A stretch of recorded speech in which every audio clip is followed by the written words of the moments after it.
Hey guys, welcome to the brand new channel. Please be sure to subscribe and hit the notification bell icon. And yeah, let's dive right into it.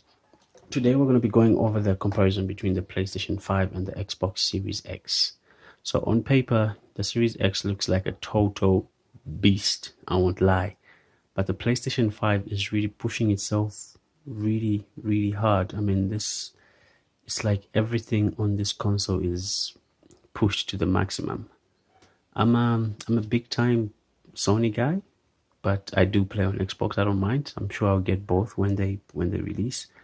So to get a clear understanding of these numbers, let's watch the next part of this video. The source of this video is from Engadget, where they broke down Mark Cerny's presentation in about 9 minutes. And also linked in the description below is a link to wired.com, which does a deep dive into exactly what we're trying to explain here. You need to understand these numbers to know that the PlayStation 5 is a monster.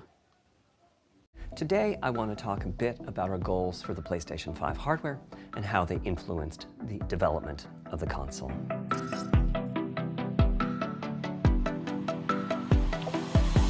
The first of these is listening to the developers, which is to say that a lot of what we put into a console derives directly from the needs and aspirations of the game creators. To me, the SSD really is the key to the next generation.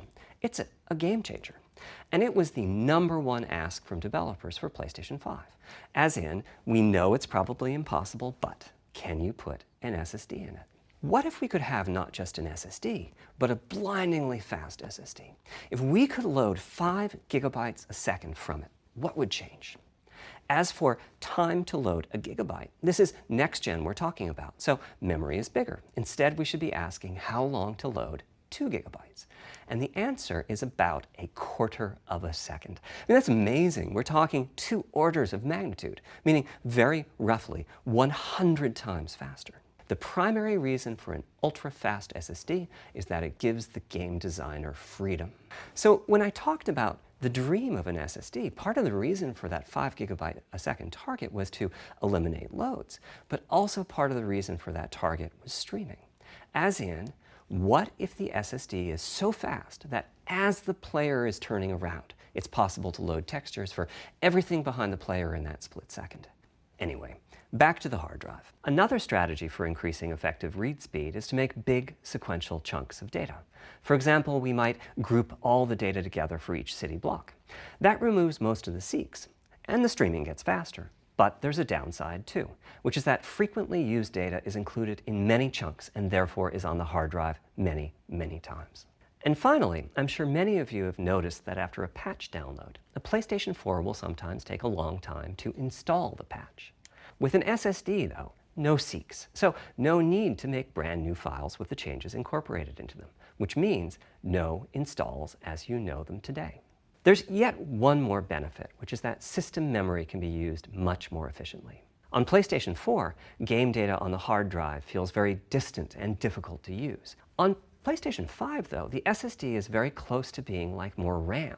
Typically, it's fast enough that when you realize you need a piece of data, you can just load it from the SSD and use it.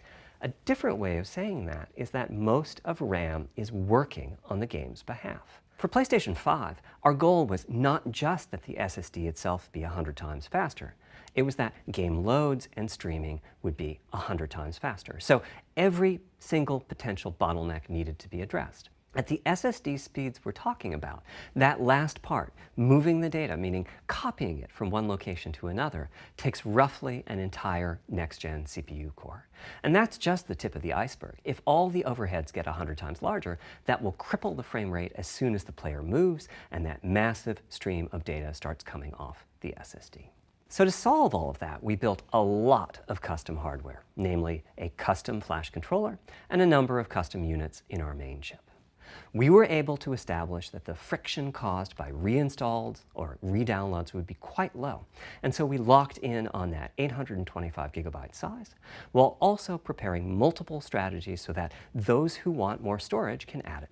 Having said that, expandability of our SSD is going to be quite important. Flash is costly, and you may very well want to add storage to whatever we put in the console. If you have an extensive PlayStation 4 library and you'd like to take advantage of backwards compatibility to play those games on PlayStation 5, then a large external hard drive is ideal. You can leave your games on the hard drive and play them directly from there, thus saving the pricier SSD storage for your PlayStation 5 titles, or you can copy your active PlayStation 4 titles to the SSD. If your purpose in adding more storage is to play PlayStation 5 titles, though, ideally you would add to your SSD storage. Right now, we're getting M2 drive samples and benchmarking them in various ways. When games hit beta as they get ready for the PlayStation 5 launch at year-end, we'll also be doing some compatibility testing to make sure that the architecture of particular M2 drives isn't too foreign for the games to handle. Once we've done that compatibility testing, we should be able to start letting you know which drives will physically fit and which drive samples have benchmarked appropriately high in our testing. Back to our principles. Balancing evolution and revolution is the second of them. This was definitely a recurring theme with the GPU. Even as the technology evolves, the logic and feature set that PlayStation 4 and PlayStation 4 Pro titles rely on is still available in backwards compatibility modes.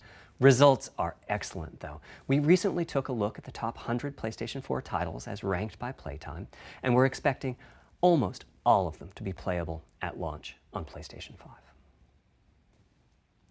PlayStation 5 has a new unit called the Geometry Engine, which brings handling of triangles and other primitives under full programmatic control.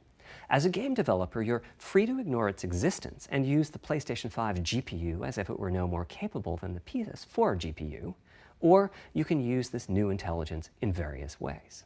Using primitive shaders on PlayStation 5 will allow for a broad variety of techniques, including smoothly varying level of detail, addition of procedural detail to close-up objects, and improvements to particle effects and other visual special effects. Another major new feature of our custom RDNA 2-based GPU is ray tracing, using the same strategy as AMD's upcoming PC GPUs. There's of course no need to use ray tracing. PS4 graphics engines will run just fine on PlayStation 5, but it presents an opportunity for those interested. So there's a lot to be said for faster, assuming you can handle the resulting power and heat issues, which frankly, we haven't always done the best job at. So after much discussion, we decided to go with a very different direction on PlayStation 5. We built a GPU with 36 CUs. So if we compare transistor counts, 36 RDNA 2 CUs equates to roughly 58 PlayStation 4 CUs. It is a fairly sizable GPU. Then we went with a variable frequency strategy for PlayStation 5, which is to say we continuously run the GPU and CPU in boost mode. Running a GPU at 2 GHz was looking like an unreachable target with the old fixed frequency strategy. With this new paradigm, we're able to run way over that. In fact, we have to cap the GPU frequency at 2.23 GHz so that we can guarantee that the on-chip logic operates properly. Similarly, running the CPU at 3 GHz was causing headaches with the old strategy. But now we can run it as high as 3.5 GHz. In fact, it spends most of its time at that frequency. The final of our 3 principles was about finding new dreams. It's important for us on the hardware team to find new ways to expand or deepen gaming, and that's what led us to a focus on 3D audio. How do we know where a sound is coming from in the first place? Well, all those bumps and folds in the ear have a meaning, evolutionarily speaking. Based on what direction the sound is coming from, sound waves bounce around inside the ear, there's some constructive and destructive interference, and the result is a change in volume. The way that the sound changes, based on direction and frequency, can be encoded in a table called the head-related transfer function, or HRTF. Use of HRTFs in games is quite complex. The sound source might not be at one of the 1,000 HRTF sample locations, so we have to blend the HRTF data from the closest locations that we have sampled. The sound source might be moving, which needs very special handling as that blend keeps changing, and that can cause phase artifacts in the resulting audio. So, a big advancement, but have I entered the matrix? Does my brain believe I'm really there? Like I was talking about earlier when I explained our target of presence. Well, the answer is no, but you've probably caught on to what's missing here, namely whose HRTF was being used. It wasn't mine, it was the default HRTF. With the default HRTF, as I said, the 3D audio sounds pretty great. When I use my HRTF, though, the audio reaches a higher level of realism. At PlayStation 5 launch, we'll be offering a choice of 5 HRTFs. There's a simple test where you pick the one that gives you the best locality. Hopefully, I've been able to illustrate a bit about our design and decision-making process today, and why PlayStation 5 has the feature set that it does. Now comes the fun part. We get to see how the development community takes advantage of that feature set. I'm hoping for the completely unexpected. Will it come from audio, ray tracing, the capabilities of the SSD, or something else? I guess we'll find out soon enough.